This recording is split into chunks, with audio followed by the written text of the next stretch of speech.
السلام علیکم ناظرین، آپ دیکھ رہے ہیں اردو پوائنٹ اور امریکہ اور کینیڈا کی خبروں کے ساتھ میں ہوں شہباز چودھری۔ سب سے پہلے بات کرتے ہیں امریکہ کی۔ امریکہ میں ایک طیارہ حادثے کا شکار ہو کر خوش قسمتی سے زمین بوس ہونے کی بجائے 60 فٹ طویل درخت میں پھنس کر ہوا میں معلق رہ گیا۔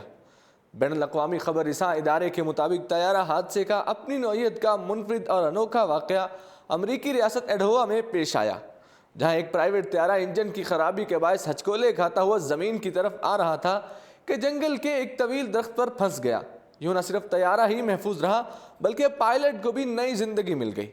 جسے اللہ رکھے اسے کون چکے کے مصدق چھوٹا پرائیویٹ طیارہ کب PA-18 حیران کن طور پر درخت کی اونچی ٹہنیوں میں پھنس گیا، اور خوش قسمتی سے طیارے میں آگ بھی نہیں لگی۔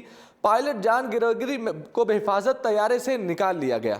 طیارے کا ایک پہیہ گر گیا اور معمولی سے ڈنٹ آنے کے علاوہ طیارے کو کوئی کسی قسم کا نقصان بھی نہیں پہنچا۔ امریکہ میں ایک مسافر طیارہ پھسل کر دریا میں چلا گیا۔ طیارے میں سوار 136 افراد محفوظ رہے۔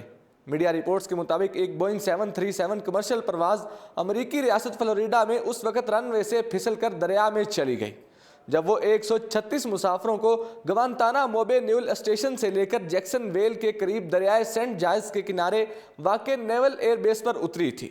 ایئر اسٹیشن کے ترجمان نے خبر رساں ایجنسی کو بتایا کہ فلائٹ مقامی وقت کے مطابق رات 9:40 پر رن وے سے پھسل کر دریا میں چلی گئی۔ اس حادثے میں کسی قسم کا بھی جانی نقصان نہیں ہوا۔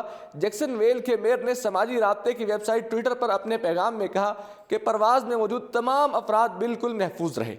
امریکہ میں قتل کے ایک مقدمے میں ملوث پولیس افسر پر $20 ملین کا جرمانہ کر دیا گیا۔ سول تصفیہ کے تحت پولیس افسر $20 ملین کی رقم منقول کے خاندان کو ادا کریں گے۔ شہری انتظامیہ نے یہ بڑا اعلان کیا ہے۔ امریکہ کے شہر مینی آپلس میں قتل کے ایک مقدمے میں ملوث پولیس افسر پر $20 ملین کا جرمانہ عائد کر دیا گیا۔ میڈیا رپورٹس کے مطابق مینی آپلس کے شہر کی انتظامیہ نے جاری بیان میں کہا ہے کہ سول تصفیہ کے تحت پولیس افسر $20 ملین کی رقم مقتول کے خاندان کو ادا کریں گے۔ 33 برس کے محمد نور نامی پولیس افسر نے غیر مسلح آسٹریلوی شہری جسٹن ڈیمنڈ کو 2017 میں گولی مار کر ہلاک کر دیا تھا۔ 40 سالہ جسٹن ڈیمنڈ یوگا انسٹرکٹر تھی اور وہ اپنے منگیتر سے شادی کرنے کی غرض سے امریکہ منتقل ہوئی تھی۔ مقدمے کا فیصلہ سناتے ہوئے امریکی عدالت نے پولیس افسر محمد نور کو آسٹریلوی شہری جسٹن ڈیمنڈ کو قتل کرنے کے جرم ٹھہرایا تھا اور $20 ملین کا جرمانہ بھی کیا۔ اب بات کرتے ہیں کینیڈا کی۔ کینیڈا میں اوبر ایٹس کا اپنے بائکرز کے لیے ہیلتھ انشورنس دینے کا بھی اعلان۔ انٹاریو میں اوبر ایٹس کی طرف سے موٹر سائیکل کیریئرز کے لیے اب 2 قسم کی حادثے اور صحت انشورنس کا احاطہ کیا جائے گا۔ اوبر ایٹس اپنے انشورنس خود پیش کرے گی اور انٹاریو کارپوریشن سیفٹی اور انشورنس بورڈ کو کمپنی کو اپنے کوریئر کے لیے بورڈ کے تحت کوریج کے لیے پریمیر ادا کرنے کی ضرورت ہوگی۔ اوبر ایٹس انٹاریو میں 3 مقبول فوڈ ڈیلیوری ایپس میں سے ایک ہے جو صارفین کو اپنے سمارٹ فونز کو ایک ریسٹورانٹ سے کھانا لینے کے لیے استعمال کرنے کی اجازت دیتا ہے۔ دیگر 2 سکپ دی ڈشز اور فوڈورا ہیں۔ اوبر ایٹس نے اس ہفتے کہا کہ یہ حادثے کے انشورنس کی کوریج کو ای بائک، ای اسکوٹر پر کوریئرز کی پیشکش بھی پیش کرے گی۔